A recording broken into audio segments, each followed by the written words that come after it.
৩০ ঘণ্টায়ও সাতক্ষীরার আশাশুনির বিছট এলাকার বাঁধ সংস্কারের কাজ শুরু হয়নি। বাঁধ ভেঙে যাওয়ায় আনুলিয়া ইউনিয়নবাসীর ঈদের দিন রাত কেটেছে নির্ঘুম। স্বেচ্ছাশ্রমের ভিত্তিতে দীর্ঘ সময় চেষ্টা করেও রিং বাঁধ দিতে পারেনি এলাকাবাসী। আর ঈদের কারণে শ্রমিক সংকট থাকায় কাজ শুরু করতে পারেনি পানি উন্নয়ন বোর্ড।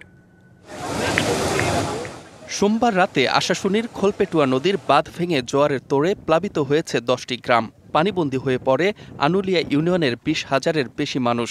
ভেসে গেছে 4 শতাধিক মৎস্য ঘের, তলিয়ে গেছে 5 শতাধিক বিঘার বোরো ধান।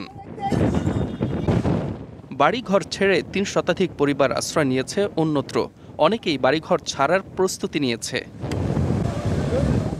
স্থায়ী বাঁধ নির্মাণ সহ ভেঙে যাওয়া বাঁধ মেরামতে দ্রুত পদক্ষেপ নেওয়ার দাবি স্থানীয়দের। এই কয়েকদিন আগে এই নতুন বাঁধ হয়েছে, বাঁধ হওয়ার পরেও হঠাৎ যখন এখান থেকে একটা ধসে গেছে কিছুটা, যাওয়ার পরে আমরা মানববন্ধন পর্যন্ত করেছি বা ওনাদের কোনো রকম পদক্ষেপ আমরা দেখিনি। প্রতিবারই এই আমাদের এলাকায় যত বেড়িবাঁধ আছে এই বেড়িবাঁধ প্রতি বছর ভাঙন হয় এবং আমাদের এই বেড়িবাঁধ যে টেকসই একটা বেড়িবাঁধ নির্মাণ করার দরকার সেইটা আমরা এখনো পর্যন্ত দেখি নাই। শাইনি চুলে এখন হবে সব হেয়ারস্টাইল। সিল্কোর দ্বিগুণ শাইনি চুল প্রতিদিন।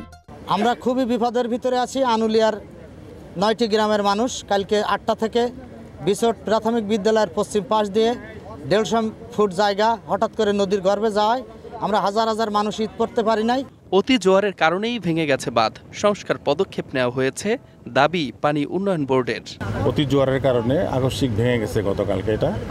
এখন ভাটা আসবে কিছুক্ষণ পরে। আমরা চেষ্টা করছি এটা দ্রুত ভাঙন এলাকাটা ক্লোজ করার জন্য। আর সকলের সহযোগিতায় বাঁধ মেরামতের চেষ্টা চালানো হচ্ছে জানান জেলা প্রশাসক।